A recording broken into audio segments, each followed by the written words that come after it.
नमस्कार, बहुत बहुत अभिनंदन। दर्शकों, आज हम बात करते हैं कि कुंडली के सप्तम भाव में शनि देव जब स्थित होते हैं तब वो किस प्रकार का फल देते हैं। अब जैसे कि यदि कोई ये सुनेगा कि सप्तम भाव में शनि देव स्थित हैं तो उसका यही विचार होगा कि शनि देव वहाँ पर अशुभ फल देंगे, क्योंकि शनि एक पाप ग्रह है। तो सप्तम भाव में यदि शनि स्थित हो गया तो वहाँ पर वो हमेशा अशुभ फल देगा। लेकिन मित्रों, ऐसा नहीं होता है। शनि देव यदि सप्तम भाव में स्थित हैं तो वहाँ वो अपना किस प्रकार का फल देंगे, ये कई बातों पर निर्भर करता है। सबसे पहले तो शनि देव किस भाव के स्वामी हैं। कुंडली में शनि देव शुभ हैं या अशुभ हैं, किन्हीं शुभ भावों के स्वामी हैं या किसी अशुभ भाव के स्वामी हैं।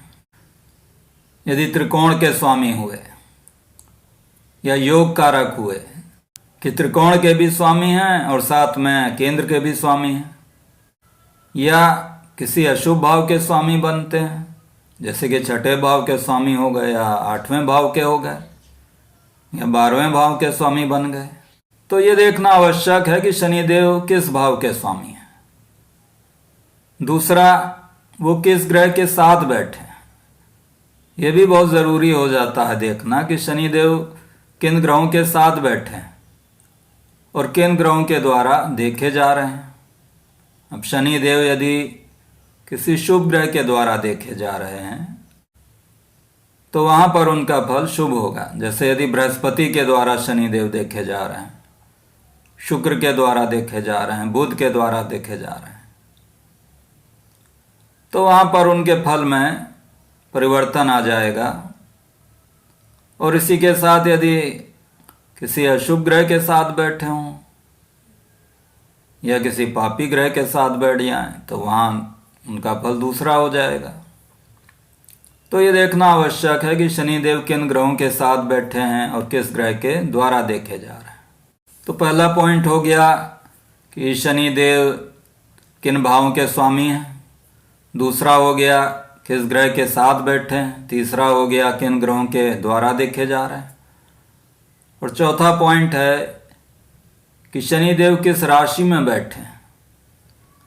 जिस राशि में शनिदेव बैठे हैं उसके स्वामी की क्या स्थिति है, वो कहाँ पर बैठा हुआ है, तो उसको भी देखना आवश्यक है। अब शनिदेव का जो मूल स्वभाव है वहाँ तो उसका इफेक्ट पड़ेगा ही सप्तम भाव पर। अब वो स्वभाव क्या है, तो शनिदेव के जो मूल स्वभाव हैं, जैसे कि डिले करना, किसी भी काम में देरी करना, वो शनिदेव का स्वभाव है। तो यदि सप्तम भाव में शनि बैठे होंगे तो विवाह में देरी होगी। दूसरा, सेपरेशन की स्थिति, शनिदेव सेपरेशन भी दे सकते हैं। अब ये आवश्यक नहीं है कि शनिदेव डाइवोर्स ही करा देंगे। अलगाववादी ग्रह हैं तो ये हो सकता है कि जो जीवन साथी है वो कहीं दूर रह रहा हो, किसी प्रकार की उससे दूरी हो सकती है, किसी नौकरी के सिलसिले में भी वो दूर रह सकता हो। तो ये आवश्यक नहीं है कि शनिदेव यदि सेपरेशन दें तो डाइवोर्स ही करा दें, वो किसी अन्य प्रकार की भी दूरी हो सकती है। शनिदेव का जो स्वभाव होता है वो डिसिप्लिन वाला होता है। डिसिप्लिन को बहुत पसंद करते हैं शनिदेव। तो यदि सप्तम भाव में शनिदेव होंगे तो ऐसे व्यक्ति का जो जीवन साथी होगा वो डिसिप्लिन प्रिय होगा, काफ़ी अनुशासन प्रिय होगा, हर चीज़ को बहुत तरीके से करने वाला होगा। इसके अतिरिक्त जो मैच्योरिटी होती है, जो एक गंभीर स्वभाव होता है, वो भी शनिदेव का ही कारक है। तो ऐसे व्यक्ति का जीवन साथी गंभीर स्वभाव का होगा, मैच्योर होगा, काफ़ी प्रैक्टिकल होगा। विवाह में ऐसे व्यक्ति के देरी हो सकती है, लेकिन ये ज़रूरी नहीं है कि हमेशा डिले ही हो विवाह में। अब ये सब निर्भर करता है कि शनिदेव किस ग्रह के द्वारा देखे जा रहे हैं या किस ग्रह के साथ बैठे हैं।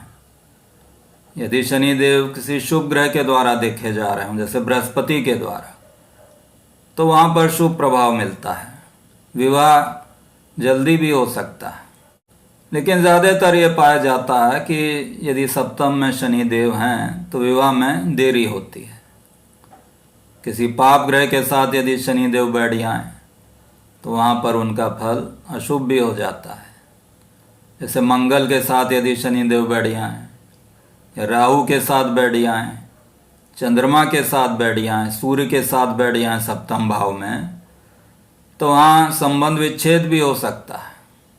शनि मंगल की स्थिति सप्तम भाव में काफ़ी अशुभ मानी जाती है।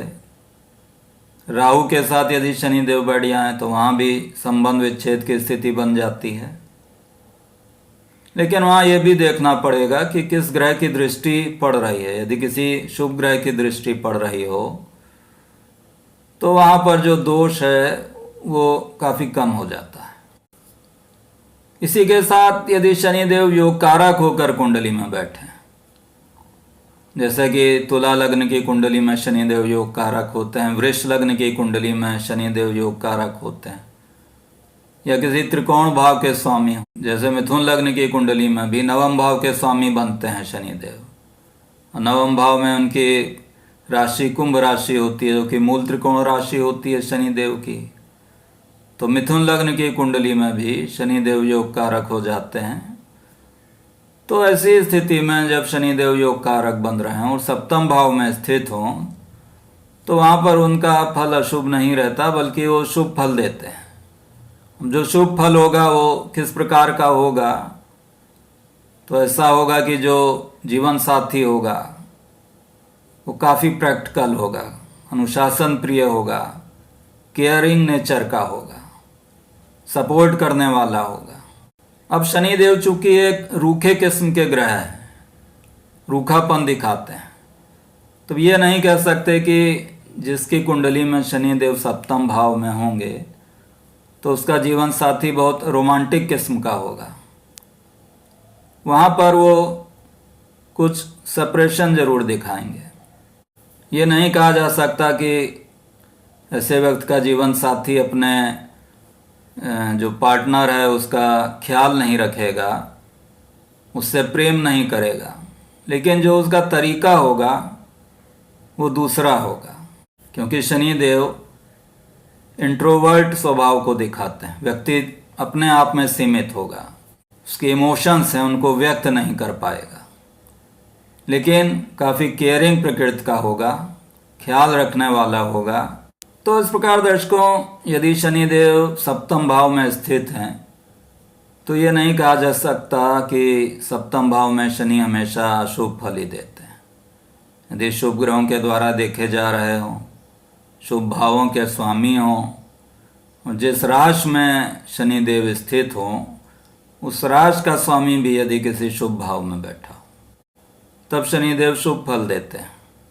हाँ, ये ज़रूर है कि विवाह में थोड़ी देरी होती है, लेकिन चूंकि शनिदेव स्टेबिलिटी के कारक हैं तो ऐसा विवाह स्टेबल होता है, काफ़ी लंबा होता है, क्योंकि शनिदेव जिस भाव में बैठे होते हैं वहाँ की वृद्धि ही करते हैं, और जिस भाव को देखते हैं वहाँ शुभ प्रभाव देते हैं। तो यदि सप्तम में शनिदेव बैठे होंगे तो विवाह में देरी अवश्य होगी, लेकिन वहाँ स्टेबिलिटी होगी। लेकिन शनिदेव यदि किसी पापी ग्रह के साथ बैठ जाएं तो वहाँ पर जो उनका फल हो जाता है वो अशुभ हो जाता है। जैसे राहु के साथ बैठ गए या मंगल के साथ बैठ गए तो वहाँ पर काफ़ी अशुभ फल दे देते हैं, सेपरेशन की स्थिति भी उत्पन्न हो जाती है। शनि चंद्रमा की युति यदि हो गई और सप्तम भाव में यह युति बन रही हो तो जीवन साथी से काफ़ी मानसिक कष्ट मिल सकता है। यदि सूर्य के साथ शनिदेव सप्तम भाव में बैठ गए तो वहाँ ग्रहण योग बन गया, और क्लोज कंजंक्शन यदि बन जाता है सूर्य के साथ तो अस्त भी हो जाते हैं। तो वहाँ पर भी शनिदेव का शुभ फल मिलेगा।